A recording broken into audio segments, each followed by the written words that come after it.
शादी के बाद भी पत्नी का बॉयफ्रेंड एक लड़की की शादी उसकी बिना मर्जी के एक सीधे साधे लड़के के साथ हो जाती है, जिस लड़के के घर में उसकी माँ के अलावा और कोई नहीं था। दहेज में लड़के को बहुत सारा सामान और पैसे मिलते हैं, लेकिन लड़की किसी और लड़के से बेहद प्यार करती थी। अब लड़की की शादी बिना मर्जी के तो हो गई थी और अब वो अपने ससुराल आ गई थी। तभी सुहागरात के वक्त लड़का दूध लेकर कमरे में आता है और उस लड़की यानी अपनी पत्नी के पास बैठ जाता है। तभी उसकी पत्नी गुस्से से अपने पति से कहती है, क्या तुम मुझे अकेला छोड़ सकते हो? उसकी यह बात सुनकर उसका पति बहुत दुखी होता है, लेकिन फिर भी वो खुशी खुशी ये कहता, नहीं तुम आराम करो, मैं तो सिर्फ तुम्हारे लिए दूध लेकर आया था। ये कहकर वो कमरे से बाहर चला जाता है।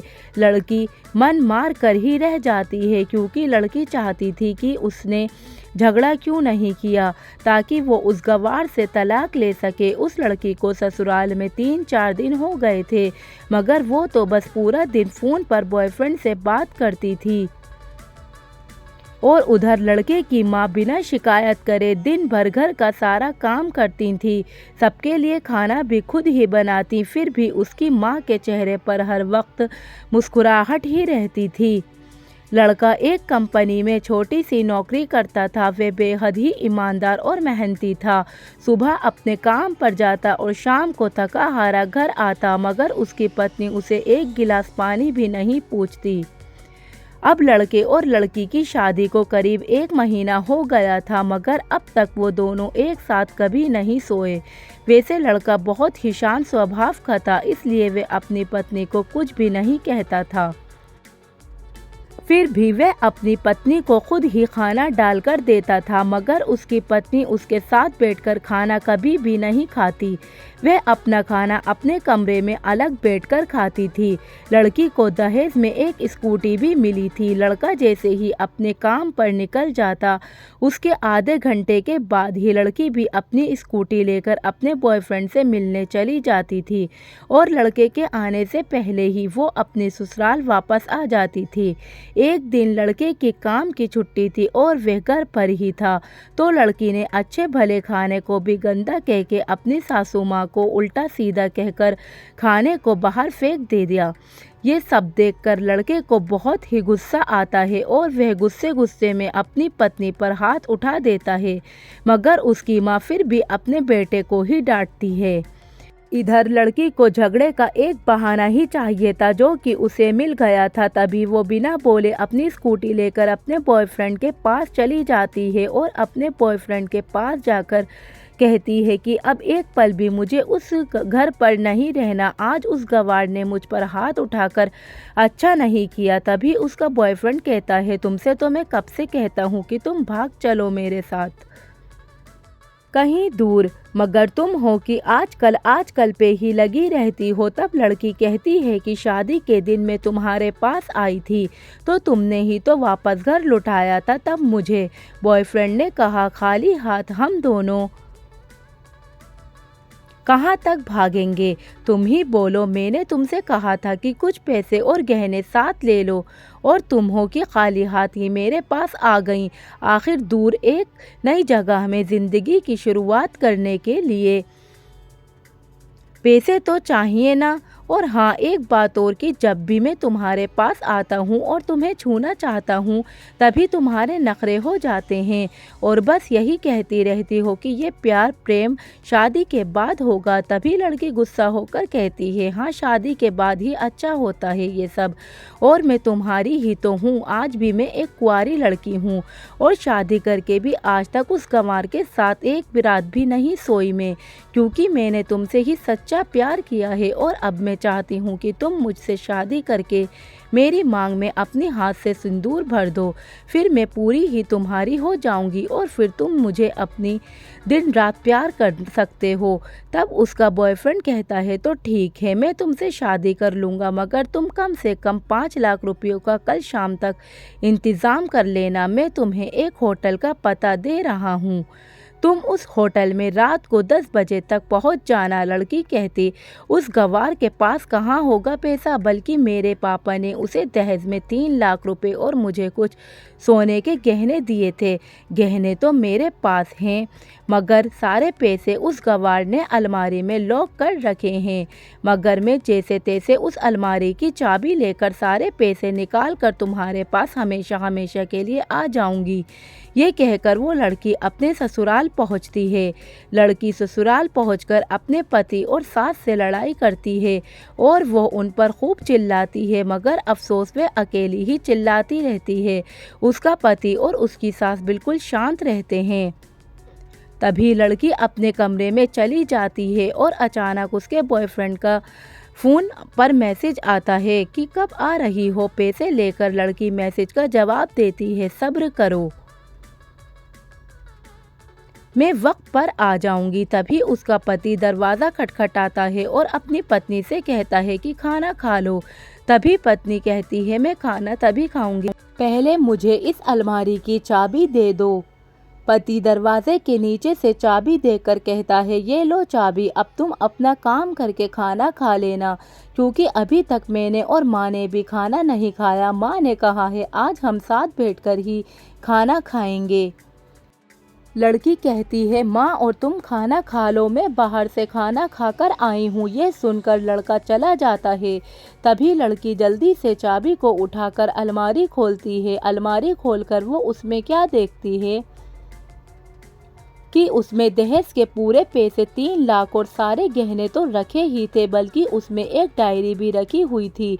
जब वो उसे खोलकर पढ़ती है तो उसमें लिखा था, प्रिय पत्नी, मुझे और तुम्हारे पिताजी को पता है कि तुम किसी और लड़के से बेहद प्यार करती हो, मगर तुम्हारे पिताजी ने पता लगाया है कि जिससे तुम प्यार करती हो उसकी पहले भी एक बार शादी हो चुकी है और वो लड़का बहुत सी लड़कियों को धोखा भी दे चुका है।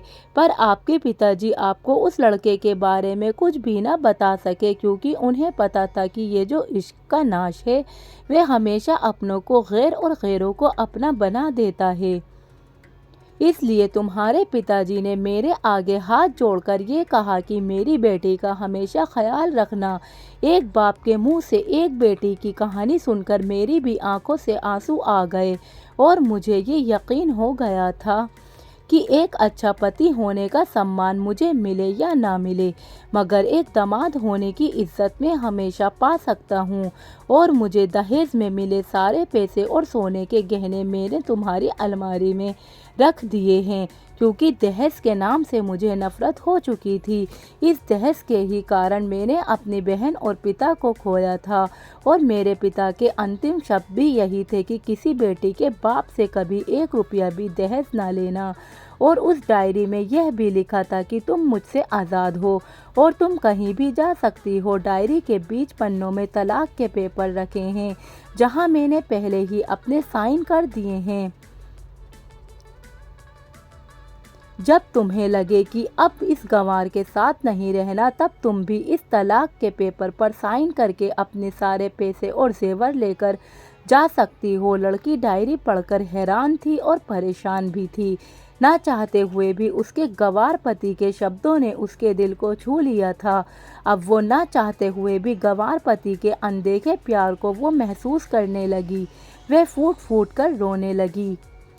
डायरी में आगे लिखा था कि मैंने तुम्हें इसलिए मारा क्योंकि आपने माँ को गाली दी, और जो बेटा खुद के आगे अपनी माँ की बेइज्जती होते सहन कर ले, फिर वह बेटा ही कैसा। इसलिए मुझे माफ़ कर देना, क्योंकि मेरे लिए माँ का दर्जा सबसे बड़ा है, और आपको मैं दुल्हन बनाकर अपना हमसफ़र बनाने लाया हूँ, आपसे ज़बरदस्ती करने नहीं। आपको मुझसे प्यार हो या ना हो, लेकिन मैं अंत तक सिर्फ तुमसे ही प्रेम करता रहूँगा।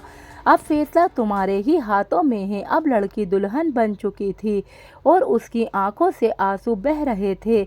अचानक लड़की के बॉयफ्रेंड का फ़ोन आता है। तभी गुस्से में लड़की अपना फ़ोन स्विच ऑफ करके फ़ोन का सिम कार्ड तोड़ देती है। अब उसे सब समझ आ गया था कि जिससे वो बेहद प्यार करती थी, उसे तो सिर्फ पैसों से ही प्यार था, और सच्चा प्यार करने वाला तो मेरा पति ही था, जिसने सिर्फ मेरे पापा की इज्जत रखने के लिए ही मुझसे शादी कर ली और उसे मेरा एक बॉयफ्रेंड है पता होने के बाद भी मुझसे इतना प्यार किया। मैं अपने पति का प्यार क्यों नहीं समझ पाई, यह सब सोचकर वह रोती रही। फिर उसने रोते हुए अलमारी का सारा सामान जैसा था वैसे ही रख कर न जाने कब सो गई। अगले दिन उसी की पत्नी सुबह देर से जागी, तब तक उसका पति ऑफिस जा चुका था। तभी पहले नहा धोकर उसने साड़ी पहनी, फिर लंबा सा अपनी मांग में सिंदूर लगाया, जबकि पहले एक बिंदी जैसी साइड पे सिंदूर लगाती थी ताकि कोई लड़का ध्यान ना दे और किसी को ये पता ना चल जाए कि वे एक शादीशुदा है। मगर आज तो 10 किलोमीटर से भी दिखाई दे ऐसी लंबी और गाढ़ी सिंदूर लगाई थी। फिर उसने अपना मंगलसूत्र पहना और किचन में जाकर सासू माँ को ज़बरदस्ती कमरे में आराम करने को भेज देती है और ख़ुद अकेली ही सबका खाना बनाती है। पहले सासू माँ को खाना खिलाती है और फिर अपने पति को फ़ोन करके उसके ऑफिस का पता पूछती है। उसका पति उसको ऑफिस का पता देते हुए सोचता है कि कहीं उसकी पत्नी ने तलाक देने का फ़ैसला तो नहीं कर लिया, मगर उसे कहाँ पता था कि वो अब सुधर गई है और उसे ही अपना पति मान चुकी है। इतने में ही उसकी पत्नी स्कूटी लेकर उसके ऑफिस खाना लेकर पहुंच जाती है। पत्नी को देखकर पति हैरान हो जाता है। तभी वो अपनी पत्नी से पूछता है, सब ठीक है ना, माँ ने तुमसे कुछ कह तो नहीं दिया? उसका पति उसे पूछे जा रहा था, तभी अचानक पत्नी सबके सामने अपने पति के सीने से लिपट जाती है और उसे कहती है कि सब ठीक है मगर मुझे तुमसे कुछ कहना है। पति कहता है, हाँ कहो। तब पत्नी सबके सामने कहती है, आई लव यू मेरे पति, I love you for ever. यह सुनकर ऑफिस के सभी लोग हैरान होकर खड़े हो जाते हैं और ज़ोर ज़ोर से तालियां बजाने लगते हैं। तब पत्नी सबके सामने अपने पति का हाथ पकड़कर कहती है कि अब 1 महीने तक मेरे पतिदेव ऑफिस में दिखाई नहीं देंगे। ऑफिस के सभी लोग पूछते हैं क्यों? तब लड़के की पत्नी कहती है क्योंकि हम दोनों लंबी छुट्टी पर जा रहे हैं। पति पत्नी से कहता है, तुम क्या हो गया? तभी पत्नी पति से कहती है, मुझे तुमसे सच्चा प्यार हो गया। यह कहकर वो उसके सीने से दोबारा इस तरह लिपट जाती है जहाँ से वो अपने गंवार पति से कभी भी जुदा ना हो पाए। तभी उसका पति भी बहुत खुश हो जाता है और फिर वो दोनों अपने घर चले जाते हैं और खुशी खुशी अपना जीवन बिताते हैं और हमेशा खुश रहते हैं। तो दोस्तों, प्यार हमेशा उससे करना चाहिए जो आपसे प्यार करता हो और साथ ही आपकी और आपके परिवार की इज्जत भी करता हो। पैसों से प्यार करने वाला इंसान कभी आपसे प्यार नहीं कर सकता। दोस्तों, इस कहानी के प्रति आपकी क्या राय है, हमें कमेंट बॉक्स में ज़रूर बताइएगा। और अगर आपको हमारी यह कहानी अच्छी लगी हो तो प्लीज़ हमारे चैनल को सब्सक्राइब करें और हमारे वीडियो को शेयर करें।